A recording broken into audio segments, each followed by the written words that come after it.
नमस्कार दोस्तों, आप देख रहे हैं ए न्यूज टुडे। दोस्तों, राजस्थान का बाड़मेर इन दिनों सिर्फ अपनी तपती रेत के लिए नहीं बल्कि एक बड़े सियासी पारे के लिए चर्चा में है। मौका था प्रधानमंत्री नरेंद्र मोदी के बाड़मेर दौरे का, जहां उन्होंने रिफाइनरी परियोजना की प्रगति को लेकर विपक्ष पर निशाना साधा। लेकिन इस दौरे के तुरंत बाद राजस्थान की राजनीति में एक नया विवाद खड़ा हो गया। कांग्रेस और भाजपा के बीच क्रेडिट वार यानी श्रेय लेने की होड़ इस कदर बढ़ गई कि दोनों तरफ से बयानों और दस्तावेजों के तीर चल रहे हैं। आइए समझते हैं कि इस पूरी बहस के पीछे के तथ्य क्या हैं और दोनों पक्षों का इस पर क्या कहना है। दोस्तों, विवाद की शुरुआत तब हुई जब पूर्व मुख्यमंत्री अशोक गहलोत और कांग्रेस नेताओं ने प्रधानमंत्री के दावों को चुनौती दी। कांग्रेस का मुख्य तर्क यह है कि इस रिफाइनरी की नींव और इसका अधिकांश काम उनके कार्यकाल में हुआ है।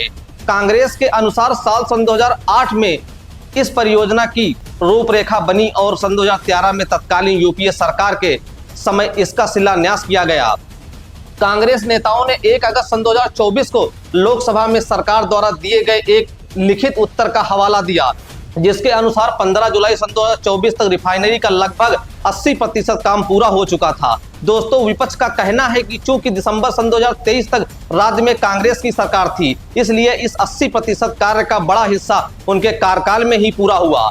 उनका आरोप है कि कोविड महामारी की चुनौतियों के बावजूद काम को रुकने नहीं दिया गया और अब इसका पूरा श्रेय मौजूदा सरकार द्वारा लिया जा रहा है। वहीं दूसरी तरफ भाजपा और केंद्र सरकार का इस परियोजना को लेकर एक बिल्कुल अलग दृष्टिकोण है। प्रधानमंत्री और सत्ता पक्ष के नेताओं का मानना है कि केवल घोषणाएं कर देना काफी नहीं होता, बल्कि उन्हें जमीन पर उतारना असली चुनौती है। भाजपा का तर्क है कि सन 2013 के शिलान्यास के बाद लंबे समय तक परियोजना फाइलों में दबी रही और इसमें वास्तविक तेजी सन 2014 के बाद केंद्र में और बाद में राज्य में डबल इंजन सरकार बनने के बाद आई। प्रधानमंत्री ने अपने संबोधन में हाल ही में हुए हादसों और बाधाओं का जिक्र करते हुए कहा कि विपरीत परिस्थितियों के बावजूद उनकी सरकार ने दिन रात काम करके परियोजना को अंतिम रूप दिया है।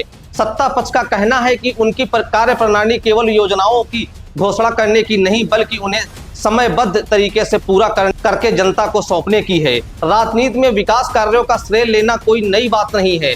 अक्सर बड़ी बुनियादी ढांचा परियोजनाएं कई सरकारों के दौर से गुजरती हैं। एक सरकार नीति बनाती है, दूसरी जमीन पर काम शुरू करती है और तीसरी उसका उद्घाटन करती है। बाड़मेर रिफाइनरी के मामले में भी यही देखने को मिल रहा है, जहां एक तरफ विपक्ष सरकारी दस्तावेजों के आधार पर अपने काम का दावा कर रहा है, वहीं दूसरी तरफ सत्ता पक्ष इसे अपने नीतिगत नेतृत्व और प्रशासनिक गति की सफलता बता रहा है। दोस्तों, अब अंतिम फैसला जनता को करना है कि वह इस विकास कार्य के पीछे किसका प्रयास सबसे महत्वपूर्ण मानती है। दोस्तों, अगर लोकसभा में खुद केंद्र सरकार लिखित में मानती है कि जुलाई सन 2024 तक रिफाइनरी का 80% काम पूरा हो चुका था, तो फिर सिर्फ 6 महीने में आए नए मुख्यमंत्री भजन लाल शर्मा और बीजेपी सरकार किस मुंह से इस पूरे काम का श्रेय ले रही है। क्या बीजेपी के पास कोई ऐसी चमत्कारी छड़ी है जिसने सालों का काम चंद महीनों में समेट दिया, या फिर सच यह है कि मलाई खाने की जल्दी में दूसरों की बनाई खीर पर अपना ही टैग लगाया जा रहा है। दिसंबर सन 2023 तक राजस्थान में कांग्रेस की सरकार थी। कोविड का दौर आया, लॉकडाउन लगा, मजदूरों का संकट हुआ, लेकिन कांग्रेस ने काम रुकने नहीं दिया। 80% काम गहलोत सरकार की निगरानी में हुआ और फीता काटने आज वो पहुंच गए जिन्होंने सिर्फ रुकावटें पैदा की थी। दोस्तों, इसे कहते हैं काम किसी और का, नाम किसी और का। जब सन 2013 में सोनिया गांधी ने इसका शिलान्यास किया था, तब बीजेपी ने इसे चुनावी लॉलीपॉप कहा था। फिर सन 2018 में खुद पीएम मोदी दोबारा इसका शिलान्यास करने पहुंच गए। एक ही प्रोजेक्ट का दो बार शिलान्यास, और जब जबरन उद्घाटन की हर बड़ी जनता पूछ रही है कि जो डबल इंजन की सरकार 2.5 साल में बारिश से टूटी हुई सड़कें नहीं सुधार पाती, वो 6 महीने में रिफाइनरी पूरी करने का क्रेडिट कैसे ले सकती है। सरकारी मंचों से यह कहना कि पहले काम ठप पड़ा था, उन हजारों मजदूरों, इंजीनियरों और अधिकारियों के पसीने का घोर अपमान है जिन्होंने दिन रात एक करके तपती रेत में इस रिफाइनरी को खड़ा किया, सिर्फ चुनाव जीतने और सोशल मीडिया पर अपनी वाहवाही लूटने के लिए। देश के सबसे बड़े पद की गरिमा को इस तरह दांव पर लगाना बेहद दुर्भाग्यपूर्ण है।